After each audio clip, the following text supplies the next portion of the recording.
Teringat ketika berdiskusi dengan mitra saya yang menceritakan bahwa dia mendrop sebuah proyek besar di Siak karena masalah financial closing atau tidak dapat dukungan funder. Saya bertanya, loh proyek Siak emangnya nggak ada strategi lain Pak tanpa pinjaman? Cari mitra gitu? Sulit cari pinjaman di zaman sekarang Mas. Demikian dia menjawab. Swasta murni kalau Greenfield Company sulit bergerak. Tahun kemarin bukannya ada dengar-dengar kamu ke Tiongkok cari pembiayaan? Saya mulai menyelidik. Nah ini kalau ke Tiongkok kembali ke masalah idealisme, bukan ke masalah uang. Sudah taken, sudah DP, saya balikin semua. Nggak bisa aja pokoknya. Tadinya saya berpikir dengan siapapun bisa berbisnis. Namun ternyata ketika bolak-balik ke Tiongkok, kesimpulan saya satu, demi nasionalisme saya tolak dan lebih baik nggak saya jalankan proyeknya. Loh kok begitu ekstrim banget sih bos? Saya bertanya kemudian. Begini katanya menjelaskan, saya dengan orang Cina berbisnis tidak masalah. Sekali lagi, berbisnis dengan Chinese tidak masalah. Yang saya mundur adalah berbisnis dengan BUMN Tiongkok, berbisnis dengan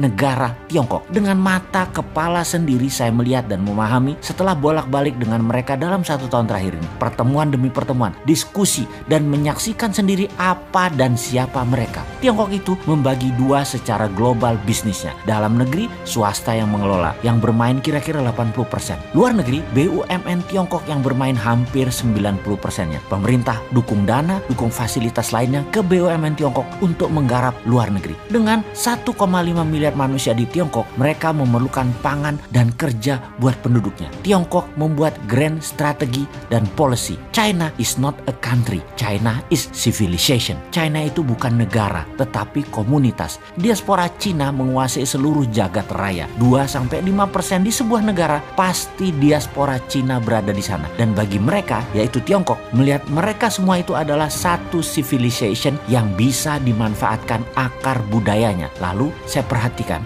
semua yang kerja di luar Tiongkok, BUMN Cina, semua muda-muda masih single paling tua, tidak lebih 35 tahun. Target mereka jelas karena terucap oleh pemimpin mereka. Mereka itu akan dijadikan diaspora. Nggak usah pulang kalau perlu. Single, kawin dengan penduduk lokal, baik Cina diaspora atau pribumi lokal, nggak masalah. Lebih murah bagi mereka, orang-orang itu tidak pulang ke Tiongkok. Targetnya seluruh dunia. Setiap negaranya akan dinaikkan diaspora Cinanya double dalam 10 tahun ke depan. Misalnya di Indonesia, diaspora populasi penduduk berasal dan keturunan Chinese ada 3%-an kira-kira.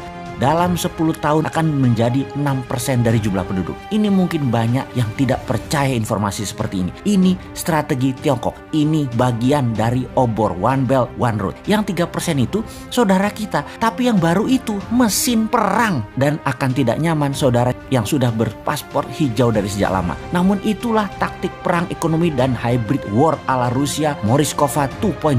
Strategi ini dipakai Rusia untuk mencaplok Crimea. Negara berdaulat itu diambil Rusia. Dunia hanya bisa diam. Semua orang yang bekerja di BUMN Tiongkok di luar negeri telah mengikuti semacam wajib militer. Mereka terdidik secara militan dan militer. Dengan pengetahuan ini, saya putuskan saya tidak akan berbisnis dengan BUMN Tiongkok. Ini sama saja dengan menjual bangsa, menjual negara, menjual NKRI. Lebih baik proyek saya tidak jalan daripada bangsa Indonesia tergadai. Dan sekarang saya jadi bingung dengan pejabat yang malah memfasilitasi Tiongkok masuk. Lalu BUMN Indonesia dengan BUMN Tiongkok bekerja sama. Diaspora tadinya sebentar lagi jadi ancaman nasional. Ini soft threat. Banyak yang terbuai uang, terbuai proyek, namun menggadaikan kedaulatan bangsa. Saya miris dengan ini semua. Dia melanjutkan monolognya. Saya berharap ini semua karena by accident dalam tanda petik. Karena alfa, karena lupa, karena pejabatnya lupa, karena ketidaktahuan pejabat. Namun kalau ini by accident dengan sengaja melakukan Cinanisasi, memasukkan diaspora Cina baru, akan mengikuti juga pastinya, yaitu faham yang berbeda dengan Pancasila, faham komunisme.